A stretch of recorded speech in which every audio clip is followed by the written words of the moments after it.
ओम नमो भगवते वासुदेवाय। ओम नमो भगवते वासुदेवाय। ओम नमो भगवते वासुदेवाय। ओम अज्ञानतिमिरान्धस्य ज्ञानाञ्जनशलाकया चक्षुरुन्मीलितं येन तस्मै श्रीगुरुवे नमः। नमो विष्णुपादाय कृष्णपृष्ठाय भूतले श्रीमते भक्तिवेदान्त स्वामिन् इति नामिने। नमस्ते सारस्वते देवे गौरवाणी प्रचारिणे निर्विशेषा शून्यवादी पाश्चात्यदेशतारिणे। जय श्री कृष्णा चैतन्य प्रभु नित्यानंद श्री अद्वैत गदाधर श्रीवासादि गौर भक्तिवृंद। हरे कृष्णा कृष्णा कृष्णा हरे हरे हरे राम राम राम हरे हरे। जगत गुरु शिला प्रभुपाद की जय। भगवत वाणी भगवत गीता जी की जय। गुरु महाराज की जय। श्री गुरु दीननाथ श्री चैतन्येश्वर हरि ओम तत्सत। हरे कृष्णा। तो आप सब लोग का बहुत बहुत स्वागत है आज के हमारे इस सत्र में, जिसमें हम पढ़ने जा रहे हैं भगवत गीता जी के 10वें अध्याय की श्लोक संख्या 21। तो कल से हम लोगों ने भगवान की विभूतियों को प्रारंभ कर दिया जानना। भगवान जो है अपने परम प्रिय जो है मित्र को, अपने शिष्य को जो है अपनी विभूतियों के बारे में बता रहे हैं। क्यों? क्योंकि वो जो है गुणाकेश उनको बोला गया है, क्योंकि उन्होंने जो है तमस को जो है जीत लिया है ना। और अंधकार को जीत लिया है, उन्होंने अपनी निद्रा को जीत लिया है। भगवान के भक्तों की इतनी अच्छी भगवान गुणगान करते हैं। तो अब हम पढ़ेंगे श्लोक संख्या 21। तो जो भी माता जी वॉलंटियर करना चाहे वो मेरे पीछे पीछे बोल सकते हैं, ठीक है। श्लोक संख्या 21। आदित्यानाम अहम विष्णु आदित्य ज्योतिषाम रवि अंशुमान ज्योतिषां रवि अंशुमान् मरुताम अस्मि मरीचि मरुतास्मि क्षत्राणाम अहम शशि। नक्षत्राणामहं शशि। तो यहाँ पे क्या बोल रहे हैं भगवान? कह रहे हैं मैं आदित्यों में विष्णु हूँ, प्रकाशों में तेजस्वी सूर्य हूँ, मरुतों में मरीचि तथा नक्षत्रों में चंद्रमा हूँ। यस माता जी, तात्पर्य पढ़ लीजिए। हरे कृष्णा। तात्पर्य श्रीला प्रभुपाद की जय। आदित्य 12 है, जिनमें कृष्ण प्रधान है। आकाश में टिमटिमाते ज्योति पुंजों में सूर्य मुख्य है, और ब्रह्म संहिता में तो सूर्य को भगवान का तेजस्वी नेत्र कहा गया है। अंतरिक्ष में 50 प्रकार के वायु प्रवाहमान है, जिनमें से वायु अधिष्ठा मरीचि कृष्ण का प्रतिनिधि है। नक्षत्रों में रात्रि के समय चंद्रमा सर्व प्रमुख नक्षत्र है, अतः वह कृष्ण का प्रतिनिधि है। इस श्लोक से प्रतीत होता है कि चंद्रमा एक नक्षत्र है, अतः आकाश में टिमटिमाने वाले तारे भी सूर्य प्रकाश को परिवर्तित करते हैं। वैदिक पाक में ब्रह्मांड के अंतर्गत अनेक सूर्यों के सिद्धांत को स्वीकृति प्राप्त नहीं है। सूर्य एक है और सूर्य के प्रकाश से चंद्रमा प्रकाशित है, तथा अन्य नक्षत्र भी। क्योंकि भगवत गीता से सूचित होता है कि चंद्रमा एक नक्षत्र है, अतः टिमटिमाते तारे सूर्य न होकर चंद्रमा के सदृश हैं। हरे कृष्ण। माता जी हरे कृष्ण। तो ये बहुत सुंदर है यहाँ पे। तो विभूतियों को हम जान रहे हैं, तो भगवान अपनी एक एक चीज विभूतियों को यहाँ पे प्रदर्शित कर रहे हैं। तो आदित्यानाम अहम विष्णु। तो दिति और अदिति दो थी, है ना। तो उसमें से जो अदिति के जो पुत्र थे, है ना, वो उनको क्या बोला जाता है? आदित्य, ठीक है ना। और उनमें और जो दिति है, दिति के पुत्र को क्या बोला जाता है? नाम से पता चलता रक्त है, राक्षस, दैत्य। कहते कहते हाँ। तो अदिति से आदित्य और दिति से दैत्य यानी कि दानव। तो अभी हम लोगों ने रिसेंटली मूवी देखी थी, है ना। तो दिति के दो पुत्र थे, कौन थे वो? हिरण्यकश्यप हिरण्यकशिपु और और हिरण्यकश्यप। अच्छा, ये स्टोरी और ऐसे इंटरेस्टिंग और हो जाती कि ये जो थे दानव दोनों मर जाते हैं ना, तो दिति को बहुत क्रोध आता है। क्यों? क्योंकि वो इंद्र की वजह से मर गए, ऐसा आता है पुराणों में। तो उनकी वजह से चले गए, तो उनके अंदर बहुत ईर्ष्या हो जाती है। उसके बाद फिर वो फिर कश्यप मुनि से फिर वो जो है प्रार्थना करती हैं, और उसके बाद फिर उनको गर्भ वो होते हैं। तो उसके बाद कहानी आगे है, तो जिसमें ये जो है मरुत आएंगे, तो मरुत का भी विभाग हो जाता है। 49 मरुत होते हैं, क्योंकि वो समझ जाते हैं कि आने के बाद इनकी धारणा क्या है, ये चाहते हैं कि इंद्र को जो है वध किया जाए। तो इस तरीके से जब ये दोनों हो जाते हैं, और इधर आदित्य अदिति के जो क्या होते हैं, आदित्य होते हैं। तो ये आदित्य आगे चल के इनमें से एक जो है विष्णु होते हैं। कोई बता सकता है कौन है एक विष्णु? विष्णु भगवान क्यों बोल रहे हैं आदित्य के में से? हम्म वामन देव। तो यहाँ पे वो वामन देव की बात की जा रही है। अदिति के जो पुत्र हैं उनमें से जो 12 उनमें से जो है, ये 12 पुत्रों में से जो विष्णु है वो कौन है? वामन देव। तो यहाँ पे वो वामन देव अपने आप को भगवान कह रहे हैं कि मैं कौन हूँ? विष्णु हूँ। तो ये इस तरीके से आ जाता है। और उसके बाद फिर क्या है? हाँ, और ज्योतिषान अभी रवि अंशुमान। तो इस तरह से वो किरणें जिनसे निकलती है, सूर्य है। तो भगवान बता रहे हैं कि जो भी प्रकाश है, सबसे ज्यादा प्रकाश कौन सा है? जो सबसे ज्यादा प्रभावशाली प्रकाश है, उन सारे प्रकाशों में से कोई भी प्रकाश हो, उनमें से मैं कौन हूँ? सूर्य हूँ। तो रवि हूँ, सूर्य हूँ। तो इस तरीके से ये यहाँ पे हो जाता है। और जैसे यहाँ पे आई मरीचि मरुतवा, जैसे मैंने बताया आपको। तो इसी में से बताते हैं कि ये जो है, और क्या बता रहा है यहाँ पे, देखो शिला प्रभुपाद ने कितना अच्छा बताया है कि भगवान का तेजस्वी नेत्र कहा गया है। जैसे हम लोग ब्रह्म संहिता में समझते हैं कि भगवान की दोनों दिव्य आंखें, और 11वें अध्याय में भी हम जब पढ़ेंगे तो उसमें भी आएगा कि जो है जब अर्जुन को दिखाते हैं वो अपना विराट रूप, तो उसमें भी वो देखते हैं कि चंद्रमा एक आंख में, एक आंख में सूर्य एकदम से रोशनी दे रहा है, तो वो देख के घबरा जाते हैं। तो इस तरीके से है। और बोल रहे हैं शिला प्रभुपाद, अंतरिक्ष में 50 प्रकार की वायु प्रभावमान रहती है। तो ये वायु जो है ये क्या है? ये ही जो है मरुत है। ये वायु के रूप में ही ये रहते हैं। और इनमें से जो है वो कौन है? मरीचि है। तो क्योंकि जो है दिति को अंदर से ईर्ष्या रहती है और वो भाव रहता है, तो बाद में भगवान जो है नारद जी और उन पे कृपा करते हैं कि नहीं, अब तुम्हारा भाव जो है भगवान की सेवा करो। तो गर्भ जब होता है उसी समय पे जो है फिर वो विष्णु की पूजा करने लगती है। जब विष्णु की पूजा करती है तब जो उनका गर्भ बाहर आता है, तो उसमें जो सबसे पहले आते हैं मरीचि, तो वो एकदम प्योर भक्त होते हैं भगवान के। तो भगवान कहते हैं उनमें से मैं हूँ। अच्छा, ये भगवान क्यों बोल रहे हैं कि इसमें मैं हूँ? तो ये पूरी सृष्टि चलाने में इन सब का जो है क्या है? योगदान रहता है। और जो सृष्टि चलाने में, बढ़ाने में जो योगदान करते हैं, दैत्यों की बात नहीं की जा रही है, जो पूरी सृष्टि को, पूरे ब्रह्मांड को, क्योंकि भगवान ने क्या बोला था सबसे पहले कि मैं परमात्मा के रूप में हूँ और इस पूरे ब्रह्मांड को, तो एक अंड हम है, जीव, और एक ब्रह्मांड है। तो दोनों को चलाने में पूरा जो है भगवान की शक्तियां ही कार्य करती हैं। तो इसीलिए यहाँ पे वो क्या बोल रहे हैं कि मैं मरीची हूँ। तो ये विभिन्न प्रकार की जो हवाएं होती हैं, मरुत जिसको बोलते हैं, है ना। और ये क्या करती हैं? ये जो मरीची हैं ये क्या करते हैं? ये प्रकृति को क्रिएट करते हैं। और ये प्रकृति क्रिएट होती है, जैसे हम लोग देखते हैं ना, ज्योतिष शास्त्र वगैरह होता है, तो उससे इसका बहुत अच्छा कनेक्शन है। तो उसमें क्या होता है, फिर उसके बाद प्रकृति हुई, अब उसको चलाने के लिए कुछ चाहिए, तो उसके बाद क्या होता है? काल चक्र आता है। फिर वो काल चक्र आता है, और काल चक्र में ही फिर क्या होता है? नक्षत्र आते हैं, है ना। तो हम लोग जानते हैं ना कि इसका ये नक्षत्र है, तो हम लोग जैसे अपने ज्योतिष में बोलते हैं ना, ये नक्षत्र है। तो इस तरीके से ये नक्षत्र हो जाते हैं। फिर उसके बाद राशियां शुरू हो जाती हैं, और फिर राशि शुरू, तो ये सारी चीजें जो है, 12 राशियां हैं, नक्षत्र है। और ये भी नक्षत्र का भी कैसे रहता है, और उसके बाद फिर वो क्या कहते हैं कि मैं जो हूँ नक्षत्राणाम अहम शशि।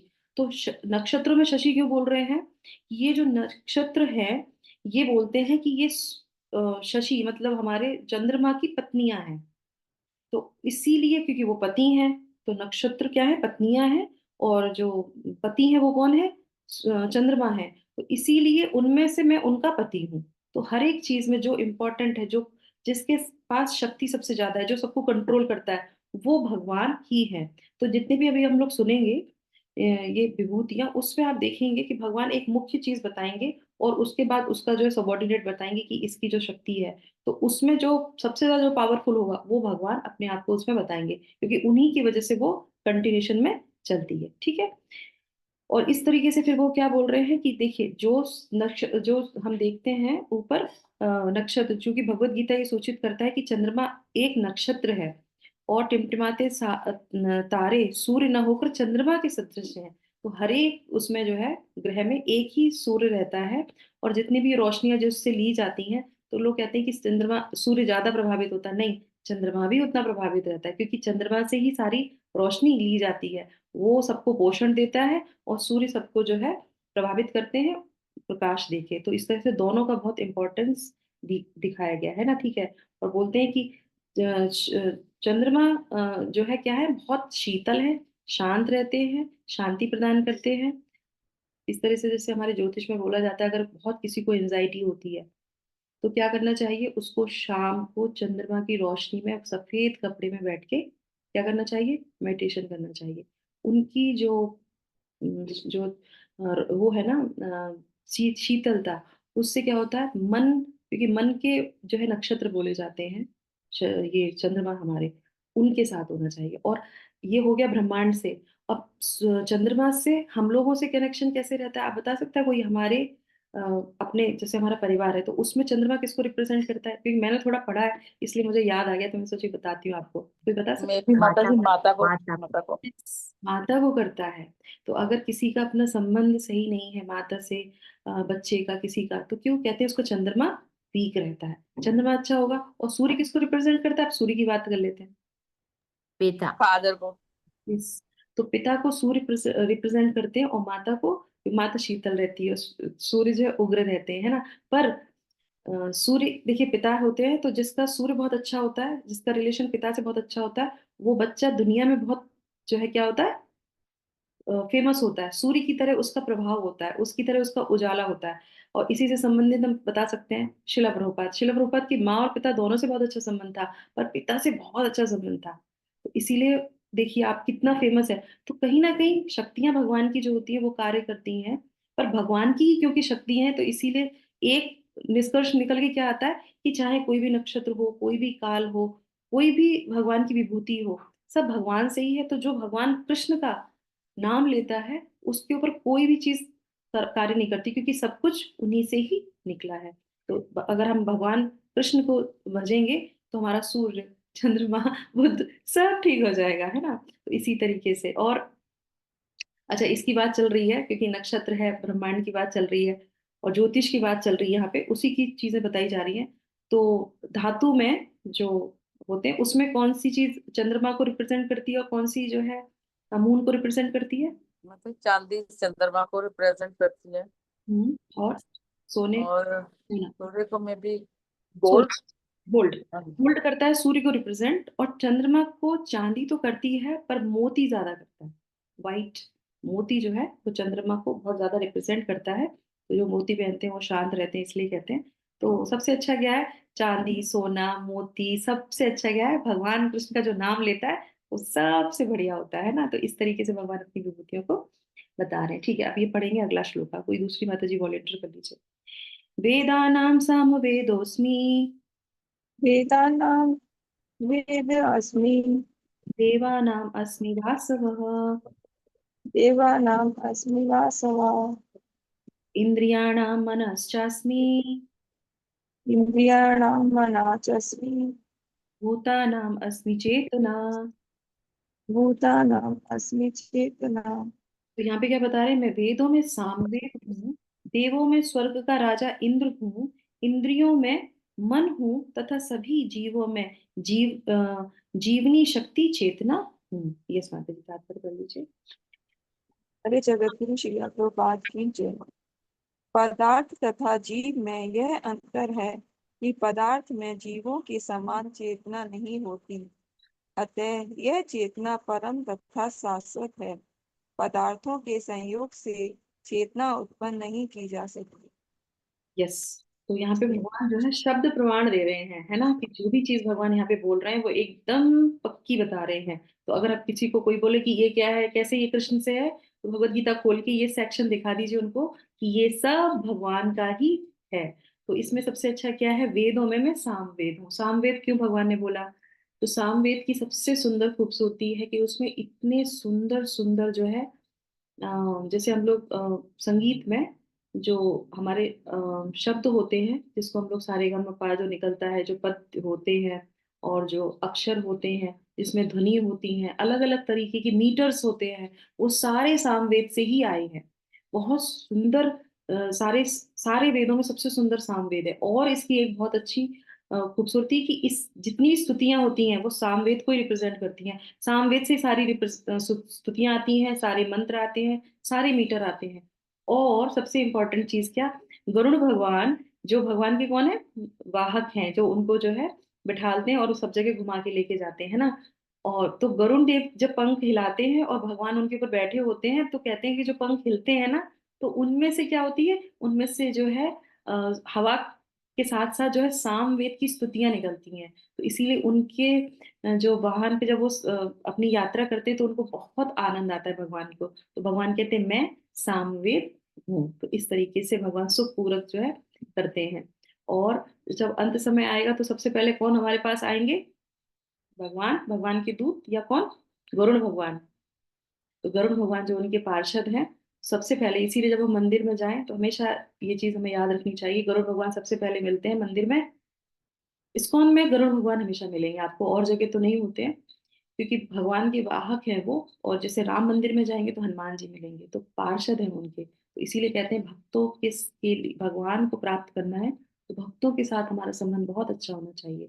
तो किसी को दंडवत करे ना करें, जो है गरुड़ जी को जरूर दंडवत करनी चाहिए, उनसे जरूर प्रार्थना करनी चाहिए कि प्रभु कभी भी हम आपातकालीन स्थिति में हो तो आप जरूर आ जाइए, क्योंकि वो आके क्या करेंगे, भगवान से हमारा मिलाएंगे ना। इससे संबंधित एक बहुत अच्छी स्टोरी है ना, कि वो चिड़िया होती है, जब वो जा रहे होते हैं जगन्नाथपुरी भगवान से मिलने के लिए, गरुड़ देव, तो वो देखते हैं कि जो है किसने, यमराज ने चिड़िया को बड़े ध्यान से ऐसे करके टेढ़ी नजर से देखा। और जो है गरुड़ जी सोचते हैं कि अरे, इसको तो टेढ़ी नजर से देख लिया यमराज जी ने, तो जरूर इसको जो है कुछ ना कुछ दंड मिल जाएगा, एक काम करता हूँ इसको मैं यहाँ से हटा देता हूँ। और वो उठा के उसको जो है कहाँ, हिमालय के पास वहां पे जाके एक छोटे गुफा में अंदर जाते हैं, पेड़ होता है उसके अंदर, छोटा सा एक वो होता है, छेद होता है, उसके अंदर बिठा देते हैं। और फिर वो जब चले जाते हैं, वो लौट के आते हैं, वो देखते हैं चिड़िया नहीं है यहाँ पे। तो गरुड़ कहते हैं अच्छा, आपको पता है आप जिसको ढूंढ रहे हो ना, मैंने उसको हटा दिया। तो बोले किसको, वो चिड़िया को हटा दिया यहाँ से। तो बोले हाँ, मैं वही सोच रहा था कि इस चिड़िया का जो मृत्यु है वो तो वहां हिमालय के पास एक गुफा के अंदर, एक पेड़ के अंदर, एक छेद के अंदर होनी थी, सांप उसको खाएगा, ये यहाँ क्या कर रही है, ये कैसे हो जाएगा। तो बोले मैंने उसको तुरंत उठा के, क्योंकि वायु वेग से भी वायु के वेग से भी तेज गुरु जो बताते हैं, तो गुरु जी कहते हैं अरे, ये मैंने क्या कर दिया। तो ये कथा तो अलग तरीके से, पर उनका कार्य जो है भगवान से मिलाने का कार्य होता है, रक्षा करने का, उनके अंदर इतना भाव है। तो इस तरीके से वो करते हैं। तो वहां पे गुरु जी, यहाँ पे गुरु जी के बारे में बताया जा रहा है कि वो मैं ही हूँ। उसके बाद कहती इंद्रियों में क्या हूं, मैं मन हूँ। तो 5 इंद्रियां होती हैं, कर्म इंद्रियां, पर छठी कौन सी होती है, मन, क्योंकि मन सबसे ज्यादा जो है प्रभावशाली होता है। तो जैसे हमने बताया ना एक प्रमुख चीज, तो उसमें जो उसका सार है, जो उसकी शक्ति है वो क्या है, कि सारी जो इंद्रियां हैं, अगर आपका मन कंट्रोल में नहीं है, जैसे मान लीजिए अगर किसी को मेंटली वो डिस्टर्ब है, तो आप देखेंगे वो अपने हाथों से ना तो कुछ कार्य कर सकता है, ना वो कहीं जा रहा होगा तो कहीं का कहीं चला जाएगा। क्यों? क्योंकि मन उसका स्थिर नहीं है। कुछ बोल रहा होगा, कुछ का कुछ बोलने लगेगा। क्यों? क्योंकि मन उसका स्थिर नहीं है। और इसी तरीके से कोई भी चीज जो होती है वो सब की सब मन से कंट्रोल होती है, इंद्रियां हमारी मन से कंट्रोल होती हैं। तो इसीलिए मन जो है कौन है, भगवान यहाँ पे वो बोल रहे हैं। और जीवों में जो चेतना जाती है वो भगवान ही है। ठीक है, तो जड़ से नहीं होती है, भगवान के होने से सारी चीजें जीवंत होती हैं। श्लोक संख्या 23 को लेंगे। रुद्राणाम शंकर अस्मि, पढ़िए। रुद्राणां शङ्करास्मि वित्त ईश यक्ष रक्षसाम, वित्त ईश यक्षरक्षसाम् सूनां पावका अस्मि, वसूनां पावकाचस्मि मेरुः शिखरीणाम् अहम्। मेरुशिखरी नामहम्। तो माता जी, तो यहाँ पे क्या बोल रहे हैं, मैं समस्त रुद्रों में शिव हूँ। ये बहुत इंटरेस्टिंग है। यक्षों तथा राक्षसों में संपत्ति का देवता हूँ, यानी कि कुबेर हूँ।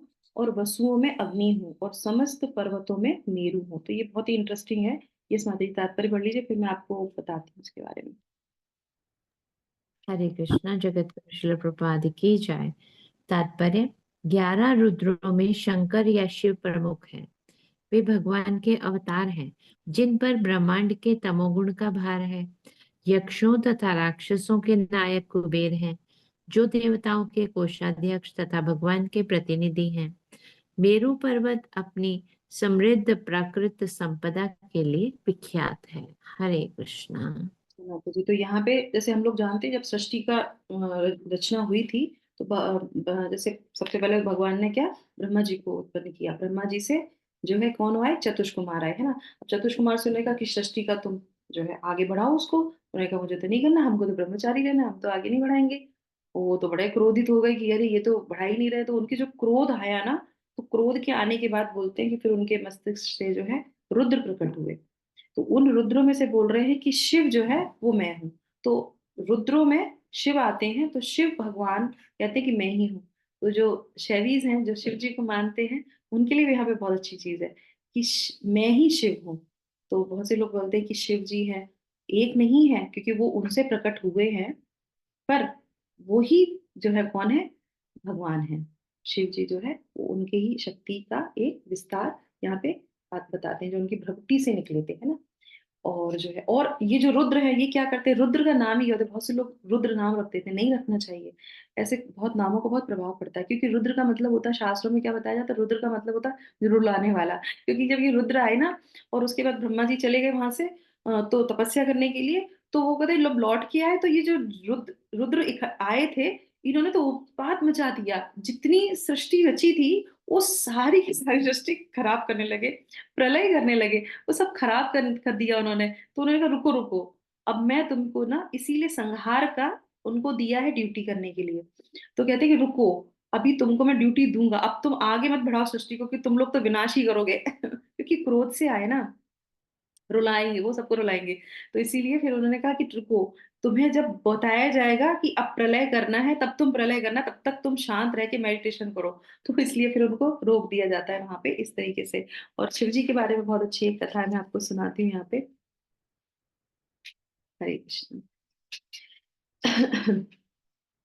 हाँ, तो वो कह रहे हैं कि शिव जी जो है यहाँ पे, तो यहाँ पे जो है भगवान कृष्ण ने शिव जी को आदेश भी बहुत अच्छे अच्छे दिए हैं। तो उसमें से आता है यहाँ पे कि ब्रह्म वैवर्त पुराण में ये कथा आती है कि जिसके अंदर अध्याय 6 में ब्रह्मखंड में ये आता है, ब्रह्म वैवर्त पुराण में, कि जिस जो है शिव जी कृष्ण ने शिव जी को आदेश दिया कि वो क्या करे, प्रकृति को संभाले, है ना। तो वो क्या बोलते हैं, वो कहते हैं कि तुम एक काम करो, सिंह वाहिनी जो दुर्गा है उनको ग्रहण कर लो। हम सब जानते हैं ना कि वो हमारी माता है और शिव जी हमारे पिता है, क्योंकि उन्होंने सृष्टि को आगे बढ़ाया है। तो बोले तुम उनको ग्रहण कर लो। और फिर जो है, पर शिव जी जो क्या होते, कहते हैं ना कि वैष्णव नाम जो है सारे वैष्णवों में जो है शिव जी जो सबसे बड़े वैष्णव हैं।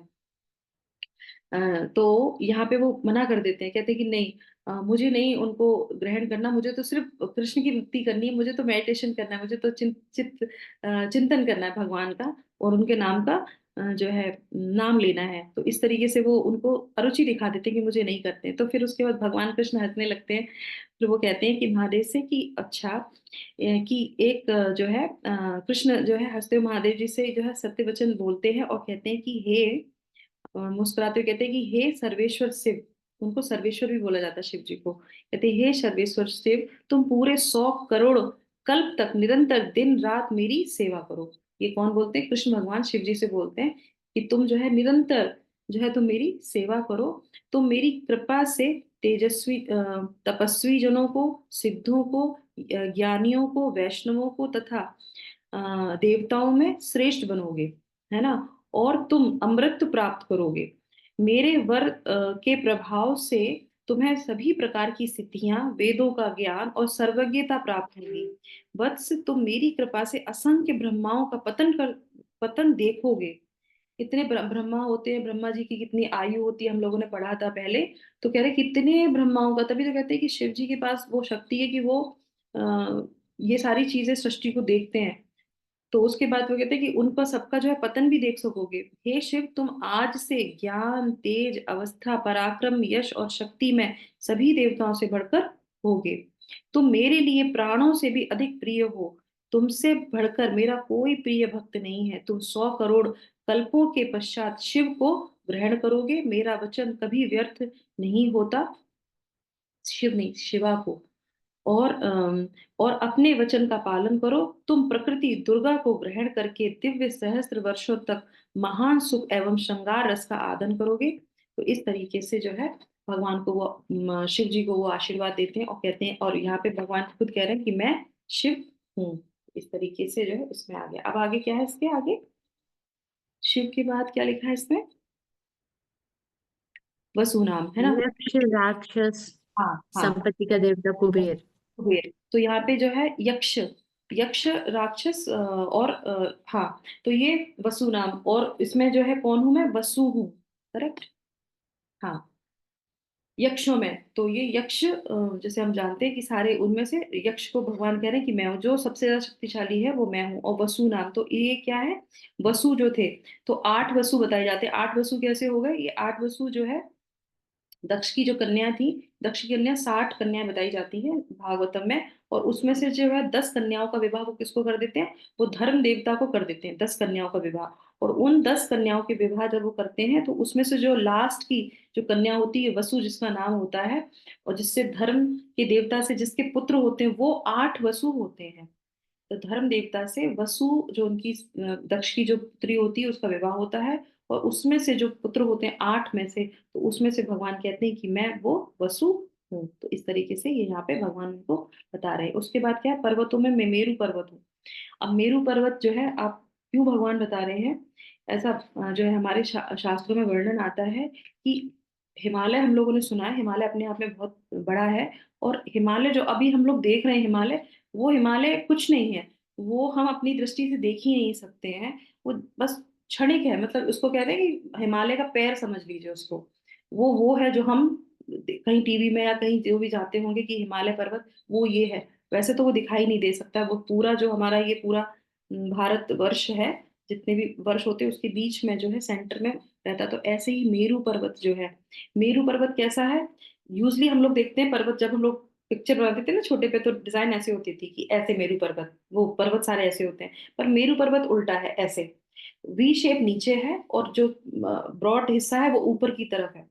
और वो कहते हैं इतना विशाल है, वो इतना विशाल है, और उसमें सब कुछ उसके अंदर है, उस पर्वत के अंदर। जैसे हम लोगों ने पिछले सत्र में भी जाना था, ये जीवंत तो होते हैं। और पहले जैसे हम लोग शास्त्रों में भी हम लोगों ने पढ़ा था, श्रीमद् भागवतम में, पहले तो पर्वत उड़ते थे, उनके पंख होते थे, उसके बाद फिर उनको हटा दिया गया। क्यों कर दिया गया, क्योंकि वो कहीं पे भी अपने आप को रोकते थे, रखते थे, और जहां नीचे आते थे, स्थान लेते थे, वहां की पूरी धरती वो जो है वो विनाश हो जाती थी। क्योंकि पर्वत अगर किसी के ऊपर आएगा, अब वो भार तो है ही, कहीं पे भी आएगा गिरेगा तो उस जगह का पूरा जो है वो विनाश हो जाएगी। तो इसलिए फिर उड़ने वाला कॉन्सेप्ट ही भगवान ने खत्म कर दिया। तो इस तरीके से जो मेरु पर्वत है, जैसे हम बता रहे थे, वो नीचे की तरफ है, और उसके सामने बताते हैं कि हिमालय ऐसे एक चींटी के जैसे दिखाई देता है। तो इतना बड़ा मेरु पर्वत है, तो भगवान इसलिए बोल रहे हैं कि मैं पर्वतों में कौन हूँ, मेरु पर्वत हूँ। तो इस पूरे भूमंडल में जो है, वो जो नोक है वो भूमंडल में से उसकी दबी हुई है। तो इस तरीके से भगवान यहाँ पे बोल रहे हैं। ठीक है, अब आगे क्या है, ये वाला और ले लेते हैं 24 वाला, और उसके बाद हम इसको विराम करेंगे। यस माता जी, कौन पढ़ेगा, हरे कृष्ण, पढ़िए। हरे कृष्णा माता जी, मैं पढ़ूं? हाँ, मुझे पढ़ना है श्लोक। हाँ, अनीता माता जी पढ़िए। पुरोधसां च मुख्यम माम, पढ़िए। हरे कृष्ण। पुरोधसां च मुख्यमां विधि पार्थ बृहस्पतिम, विद्धि पार्थ बृहस्पतिं सेनानीनाम अहम स्कंदः, सेनानीनाम् अहं स्कन्दः सरसाम अस्मि सागरः। सरसाम् अस्मि सागरः। Yes. तो यहाँ पे कह रहे हैं, हे अर्जुन, मुझे समस्त पुरोहितों में मुख्य पुरोहित बृहस्पति जानो, मैं ही समस्त सेना नायकों में कार्तिकेय हूँ, और समस्त जलाशयों में समुद्र हूँ। ये तात्पर्य पढ़ लीजिए। तात्पर्य जगत गुरु श्रीला प्रभुपाद की जय। इंद्र स्वर्ग का प्रमुख देवता है और स्वर्ग का राजा कहलाता है। जिस लोक में उसका शासन है वह इंद्रलोक कहलाता है। बृहस्पति राजा इंद्र के पुरोहित और हैं, और चूंकि इंद्र समस्त राजाओं का प्रधान है, इसीलिए बृहस्पति समस्त पुरोहितों में मुख्य है। जैसे इंद्र सभी राजाओं के प्रमुख हैं, इसी प्रकार पार्वती तथा शिव के पुत्र स्कंद तथा कार्तिकेय समस्त सेनापतियों के प्रधान हैं। समस्त जलाशयों में समुद्र सबसे बड़ा है। कृष्ण के ये स्वरूप उनकी महानता के ही सूचक है। हरे कृष्णा। थैंक यू माता जी, हरे कृष्ण। तो यहाँ पे जो है बहुत सुंदर जो है पुरोहितों में है ना, तो आपने देखा होगा पहले भी हम सब लोग के घरों में या जिसके घर में भी होते हैं एक कहते हैं हमारे घर के प्रीस्ट हैं, ये पुरोहित हैं। तो पहले जो व्यवस्था रूप से जो भी घर चलते थे उनके सबके घरों में एक एक पुरोहित होते ही होते थे, है ना। हम लोगों ने अपने अपने घरों में देखा है। तो इसी तरीके से जो दैत्य जो भक्त हैं या जो अच्छे उसमें आते हैं उनके घरों में जो है क्या बोलते हैं, बृहस्पति। तो यहाँ पे भगवान बोल रहे हैं कि पुरोहितों में सबसे ऊपर स्थिति किसकी, बृहस्पति जी की। आपने देखा होगा बृहस्पति से जो है भीष्म जी ने ज्ञान लिया, कई लोगों ने जो है बृहस्पति से ज्ञान लिया है। तो पुरोहितों में बृहस्पति का सबसे ऊपर स्थान है और भगवान कह रहे हैं कि मैं उनका पुरोहित, मैं ही वो पुरोहित हूँ। बृहस्पति को उन्होंने बोला मैं ही हूँ वो। और ये हो गया कि जो भक्त हैं, जो ज्ञानी हैं, जो साधु पुरुष हैं उनके लिए, है ना। और जो असाधु पुरुष हैं उनके कौन होते हैं पुरोहित, दैत्यों के कौन है पुरोहित, शुक्राचार्य। शुक्राचार्य। भगवान ने यहाँ नहीं कहा कि मैं शुक्राचार्य हूँ, नहीं, उन्होंने कहा मैं बृहस्पति हूँ। तो यहाँ पे समझने वाली बात है कि जो भी शक्ति अच्छी जगह सही जगह लग रही होगी वहां पे वो भगवान की शक्ति कहलाएगी। शक्तियां तो दोनों तरीके की रहती हैं, निगेटिव और पॉजिटिव। तो जहाँ पे पॉजिटिव है, जो भगवान संसार को आगे बढ़ा रहा होगा, जो हमें शक्ति प्रदान कर रहा होगा, जो हमें ऊर्जा प्रदान कर रहा होगा, जो हमें बुद्धि प्रदान कर रहा होगा, वो पॉजिटिवली उन सब जगह भगवान का विराजमान रहता है। तो इस तरह से वो कहते हैं कि मैं पुरोहितों में बृहस्पति हूँ, मैं ही समस्त सेना नायकों में कार्तिकेय हूँ। तो कार्तिकेय हम जानते हैं, तो वेंकटेश्वर स्वामी बोलते हैं ना कार्तिकेय को, तो ये भगवान कह रहे हैं कि वो मैं ही हूँ। और उसके बाद आ जाते हैं ये जलाशय वाला, है ना, सुब्रमण्यम स्वामी, सॉरी, है ना, सुब्रमण्यम स्वामी बोलते हैं जिनकी पूजा करते हैं, वो कार्तिक हैं, वो सेनापति कहे। माता जी मुरुगन स्वामी है, मुरुगन स्वामी। हाँ, मुरुगन स्वामी, सुब्रमण्यम स्वामी, वो सब कार्तिकी ही हैं, उसमें आते हैं। यस माता जी, वेरी नाइस। और ये आ जाते हैं जलाशय में। मैं कौन हूँ, मैं सागर हूँ, ये बहुत इंपॉर्टेंट है। तो हमने श्रीमद् भागवतम में भी पढ़ा था, जब भगवान के किसका वर्णन आ रहा था, विराट रूप का, है ना। तो कहते हैं कि जो लोग ज्ञानी हैं, जो वो ऐसा रूप बताएगा, तो जो प्रकृति को अपना अ, मुख्य मानते हैं और उस पर कॉन्सेंट्रेट करते हैं और उस पर समझने का प्रयास करते हैं, तो उसलिए भगवान वहां पे विराट रूप का वर्णन करते हैं। तो उसमें बताते हैं कि जो भगवान की नाभि है वो कौन है, समुद्र है।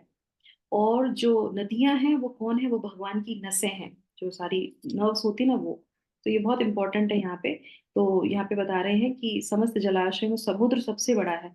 तो इससे विचार होता है कि कभी किसी ने सबसे पहली बार अगर समुद्र देखा हो तो उसको क्या लगा होगा समुद्र देख के। मैंने सबसे पहले जब समुद्र देखा, छोटे पे देखा था तब तो कुछ याद नहीं था, बड़े हो गए जब मैंने सबसे पहले देखा तो मैं ये एक ही चीज सोचती थी कि इतना पानी इसमें रहता है, ये बाहर कैसे नहीं आता, ये ये एक जगह टिका कैसे रहता है।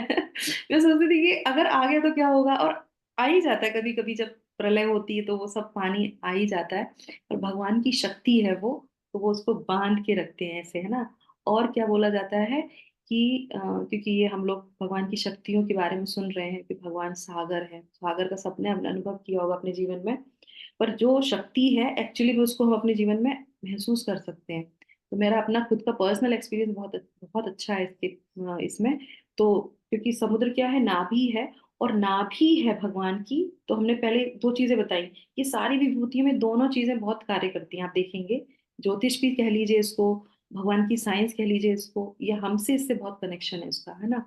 तो अगर आपको आपके शरीर को नाभि से लेके अगर कोई भी परेशानी है नीचे की, है ना, जैसे आपका जो है स्टमक है, पेट है, गर्भ है ना, जो भी कुछ कोई भी प्रॉब्लम अगर आपकी पेट की है, तो आप अगर समुद्र में जाके स्नान करते हैं, यहाँ पे कटी तक जैसे बोलते हैं ना उसको, कटी तक पानी में जाके खड़े हो जाइए, तो वो आपकी समस्या चली जाती है। इसी तरीके से आप देखे लोग कहते हैं ना कि हम जाके बाथ लेंगे, है ना, तो समुद्र में जाके लोग बाथ लेते हैं, तो जिसका कमर का दर्द है, पीठ का दर्द है ना, पूरा पूरा लेट जाते हैं तो तर चला जाता है। तो कैसे चला जाता है, तो लोग कहते हैं क्योंकि सॉल्टी वाटर होता है। वो तो है ही, क्योंकि भगवान ने लवण भी दिया, उसमें सब कुछ उसमें दिया है। सब कुछ इसलिए दिया है क्योंकि भगवान वहां पे विराजमान रहते हैं, वहां पे भगवान की शक्ति होती है। और स्पेसिफिकली वो शक्ति जो है उस जगह पे अवश्य कार्य करेगी, क्योंकि वो भगवान के नाभि में विराजमान रहती है। तो इसीलिए जब समुद्र से अगर हमें कोई चीज मिल रही है और वो हमारे लिए समुद्र का सॉल्ट लेके अगर आप बाल्टी में डाल के, जैसे अक्सर हमारी माता हम लोग को बताती है कि ऐसे डालो और उससे जो दर्द चला जाता है, दर्द कैसे चला जाता है? क्योंकि भगवान ही वो वहां पे हैं, उनकी शक्ति वहां पे है। और ऐसे ही नसों में अगर कोई प्रॉब्लम होती है तो आप जाके, तो मेरा खुद का एक था, मेरा मुझे चोट लगी थी और मैंने 6 महीने तक इतना ट्रीटमेंट कराया, सब कुछ कराया, पर वो दर्द नहीं जा रहा था क्योंकि वो अंदर से चोट लगी थी, बाहर से कुछ नहीं दिख रहा था। नसों में बहुत चोट आई थी मेरे, और वो चलने से बिल्कुल मुश्किल हो गया था, मुझे चलना मुश्किल हो गया था। मैंने इतना ट्रीटमेंट कराया, कुछ नहीं हो रहा था। फिर मुझे लगा, अभिराज का बर्थडे भी था, हम लोग हमेशा किसी न किसी धाम पे जाते हैं, और उस समय फिर हम लोग कहाँ गए, ये हमारे शिव जी का क्या है नाम उसका, साउथ में क्या नाम है, हरि जी, कौन सा वो है, 4 धामों में एक आता है, नाम नहीं याद आ रहा। रामेश्वर। करेक्ट करेक्ट, रामेश्वरम गए। तो रामेश्वरम वहां पे गए, और उसके बाद फिर वो जो है मैंने वो जो है समुद्र में प्रे करते हुए, हम लोग जब मैं उसमें अंदर गई तो मैंने भगवान से यही प्रे करी कि मैंने भगवान श्रीमद् भागवतम में पढ़ा है कि आप में जो भी इसमें आता है, आप सबका जो है दर्द निकाल लेते हैं। अब मैं आपकी शरण में हूँ, मुझे नहीं पता, मैंने सारे ट्रीटमेंट करा ली, मुझे नहीं पता, अब मैं इसी में खड़ी रहूंगी और आप मेरा जो है ये दर्द निकाल लीजिए, क्योंकि आप तो सबसे बड़े औषधि हैं। और वो जब मैंने किया, आप यकीन नहीं करेंगे, उसके बाद बिल्कुल दर्द चला गया मेरा। सारे डॉक्टर फेल, सारी मेडिसिन फेल, सारे ट्रीटमेंट फेल, और उसके बाद एकदम नॉर्मल तरीके से जो है मेरा पैर कार्य करने लगा था। तो ये सच में ये होता है, पर क्या करना है, हमें वहां पे ध्यान रखना है कि ये भगवान की विभूति है, भगवान की शक्ति है। सिर्फ स्विमिंग करने जा रहे हैं, एंजॉय करने जा रहे हैं तो थोड़ी ना होगा। भगवान से प्रे करती कि आप कृपा कीजिए, तो अवश्य ही वो हमें औषधि का कार्य करेगी। तो वो मेरे जीवन में तो बहुत कार्य किया। तो जैसे ही मैं पढ़ रही थी तो मुझे याद आया कि नहीं, बिल्कुल सही बात है, भगवान कह रहे हैं, इसमें शब्द प्रमाण दे रहे हैं कि मैं वहां पे विराजमान रहता हूँ। तो इस तरीके से वो जलाशय में है, और किसी को नस का अगर कोई प्रॉब्लम है तो वो नदी में जाए, नदी में जाके अगर वो स्नान करता है, प्रार्थना करता है कि वो भगवान की नसें हैं, तो इस तरीके से वो भगवान से ही निकली हैं, तो हम उससे जो है भगवान की महानता को देख सकते हैं। तो ये सारी हमने आज विभूतियां पढ़ी, तो कल हम फिर से जो है कुछ विभूतियों के बारे में और जानेंगे। और इसके आगे बहुत सुंदर था, मैंने यहाँ तक, चलो देखते हैं। यहाँ इसके बाद का जो श्लोक है ना, उसमें शिला प्रभुपाद जो है 2 बार हरे कृष्ण महामंत्र लेते हैं, कहते हैं यज्ञों में मैं जो है नाम यज्ञ हूँ। तो चलो, आज समय नहीं है हमारे पास, तो हम जो है विराम करते हैं, कल हम जो है फिर से विभूतियों को लेंगे। हरे कृष्णा कृष्णा कृष्णा हरे हरे, हरे रामा राम रामा हरे हरे। जगत गुरु शिला प्रभुपाद की जय, भगवान की विभूतियों की जय। हरे कृष्णा, सभी लोग का हरे कृष्ण माता जी। हरे कृष्णा माता जी, दंडवत प्रणाम।